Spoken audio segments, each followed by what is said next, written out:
Let's talk about what the Suns can do to turn this series around. So, as everybody knows by now, the Suns lost game one in Denver to the Nuggets in a pretty underwhelming way. They got completely dominated since the second quarter. It really wasn't a game. In fact, before the game even ended, I want to say with like 5 minutes left, Monty Williams waved the white flag and took all the starters out. It was just a complete tour de force by Denver, led by Jamal Murray's 34 points, Jokic 20 nights, and a lot of contributions from Bruce Brown, Aaron Gordon, MPJ, KCP, and others, right? So after this game, I came to the conclusion that the Nuggets would probably go and win this series just because they have too much firepower for the Suns, who really have to rely on the duo to a trio. And it's just not going to be enough at this point, especially given the matchup issues that the Nuggets can provide to the Suns. I believe Jamal Murray and Nikola Jokic will be able to pretty much match KD's and Book's production, and then after that it will come down to the others for the Nuggets versus the others for the Suns, and the Nuggets have the depth and the chemistry on their side, so it's going to be too much for the Suns. However, there are some stuff that the Suns can do to give them at least a fighter's chance and put themselves in a position of, if they are able to put the Nuggets under pressure, you never know what could happen. The first thing that they have to do is exploit the Nuggets' weaknesses. The Nuggets are a pretty well-rounded team, but I believe they have two main weaknesses. The first one, the Jokic-less minutes. During the whole regular season, and this has been one of the main arguments for Jokic winning a third MVP, and this was also one of the main arguments for Jokic winning those past two MVPs, is that when Jokic is off the floor, the offense completely fails off.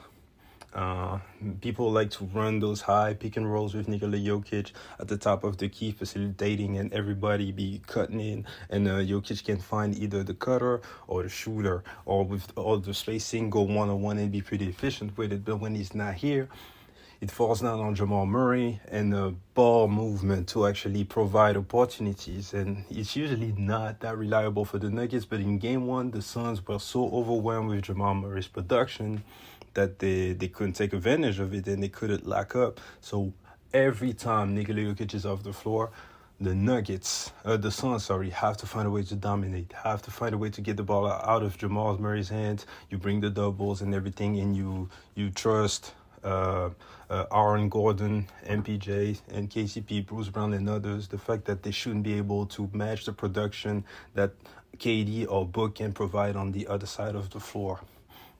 Second weakness that they need to exploit, Jokic pick and roll defense.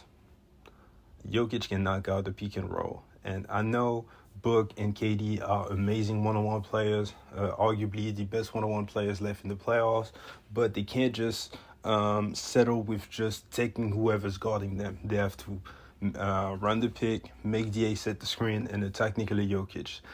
Either two things are going to happen. Either it's going to foul, and then be in foul trouble and it's trouble for the Nuggets, or it'll be tired and give up a lot of buckets. So it's only good things that could happen. And I believe they could be even more efficient at what they were in game one if they are constantly attacking Nikola Jokic. It will also affect his overall offense. And we've seen many times in the playoffs that Nikola Jokic can get frustrated when he's really targeted. It actually happened last time the Suns faced the Nuggets. Chris Paul will put Nikola Jokic in the pick and roll every time. Book would do the same thing. They would just ridicule him. I mean, he ended up having a meltdown and slapping Cameron Payne in the back. So I don't think such an event happens again, but you have to do that. Third thing that they need to do, either KD or Book needs to be on the court for 48 minutes. I know, they're injury prone and all that, but they're going home if they're not on the court every time, man. Their margin of error is just too small, and Chris Paul at this point of his career is not a reliable third offensive option. So they need to have that firepower on the court at all time. And fourth, and last but not least, they have to shoot some threes. Not even make threes, but shoot some threes.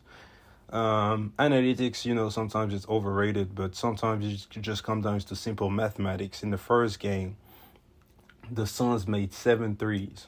The Nuggets had 16. So the Suns overall shot pretty efficiently, but they lost by 20. Why? Because 16 times 3 against 7 times 3, you can see the difference right there. The fact that the Nuggets actually made 16 threes while the Suns attempted 23 threes is nuts, man.